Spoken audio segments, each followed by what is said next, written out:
ngasidi sajibu numini aduna miyam pudamaku happy sajibu miyam ado ngasise kari kari mathel taudi haibado adum thongbado adum charake ado video se loiba hauze minasi miyam mayam sajibugi hajang mathel singse thongnaba asiga ngarangdagi chana khara tingchana thamme aduga siga mangan leire sigana sagalwai thongnabagi leire tingchale sagalwai sidi ngasi ayukta dum tingbaniaba aduga mangan leire adoigi muk khara tingchale adoigi asina kainoni akhoi chana tanghaiduni asmaina ado ngasi se ko akhoi hawai data akhoi ahum se punna dum thongganiaba mukka doigi chana tanghaiga orol siga akhoi punna thongjandoini hawai oina aduga sigana matar leire manganse kukar da budi kam kharabaniaba ado jikse mule khali sok tawgadaba tangaisale siga sok tawnabai machang jingda leire aduga sigana karon ngaunanaba karon se makak tawna chaka oina kakna thamme asina ametpi gini ametpi se kaino oina pulai ga alu ga oina melani ngasi aduga chambusina khoigi mairen se oina tawre aduga siga haijang singse phunna thamme sok kata thawba tangaire aduga sigana jenam mali papana miyam asigi luthongsida yauriba haijang napi singse laida katkiba dunia do puthore akhoi ujikse haijang semke tawkhale ado ai ujikse ko karon nakhabi se ga chana siga punna ngoselle karon nakhabi khangde nimana khangde ama akhaba ama di yaudaba yade na akhoi di adum karon nakhabi se oina ngaure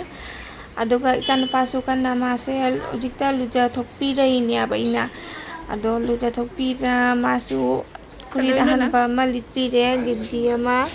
aduga khudai hanba ma setpire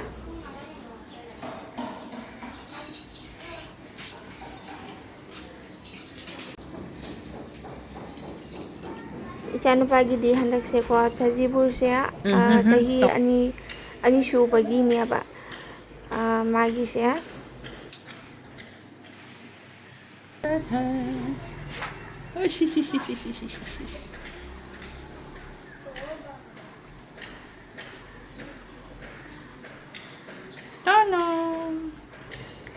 ado mapaga leiruaina lehelini ngasi numise sajibuni na akhoi tabak to sangdabani na mapada oina dum angangse chanupa se dum mangonda oina dum ngasi numise sangwaina dum mangonda oina dum sangalle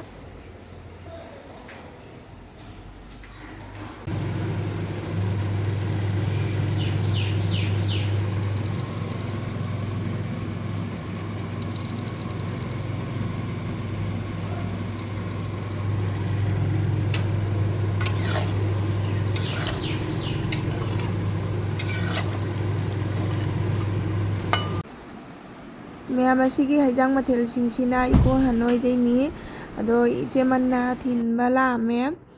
ado haijang mathel sijo jami akhoi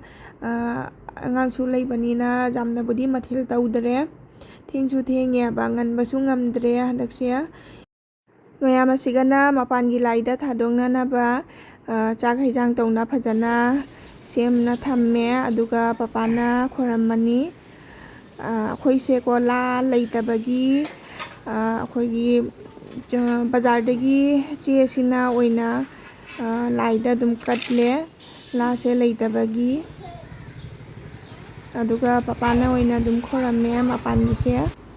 miyam akhoi ujikse mapangi laida su khorom thokhrabani na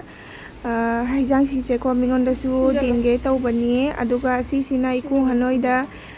piduini aba aduna seme pinanaba aduga manasu thinba chakhare ujikse aduga miyam ko asigi matungda akhoigi bharada leiba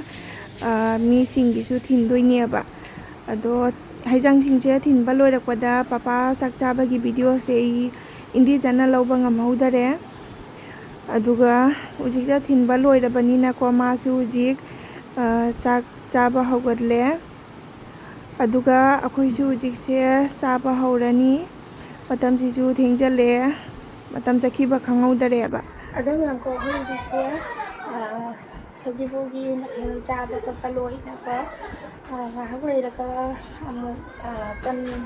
ꯁꯟꯗꯥꯒꯤꯀꯣ ꯇꯟ ꯑꯃꯨꯛ ꯍꯧꯅꯕ ꯇꯧꯔꯅꯤ ꯑꯗꯣ ꯚꯤꯗꯤꯑꯣꯁꯦ ꯑꯗꯨꯝ ꯌꯦꯡꯃꯤꯟꯅꯁꯤ ꯃꯌꯥꯝ ꯑꯩꯈꯣꯏ ꯍꯧꯖꯤꯛꯁꯦ ꯁꯖꯤꯕꯨꯒꯤ ꯇꯟ ꯍꯧꯅꯅꯕ ꯁꯤꯒ ꯁꯦꯝꯃꯦ ꯑꯗꯣ ꯑꯁꯤꯒꯤ ꯇꯟꯁꯦ ꯑꯩꯈꯣꯏ ꯀꯩꯅꯣ ꯆꯥꯍꯧ ꯇꯟꯗꯨꯅꯦꯕ ꯆꯥꯍꯧ ꯇꯟ ꯍꯧꯒꯦ ꯍꯥꯏꯅ ꯑꯁꯤꯒ ꯁꯦꯝꯕ ꯍꯧꯒꯠꯂꯦ ꯂꯣꯏꯕꯨꯗꯤ ꯂꯣꯏꯁꯤꯜꯂꯛꯇꯣꯔꯦ ꯁꯤꯒ ꯃꯃꯥꯅ ꯀꯟꯅ ꯁꯦꯝꯃꯤ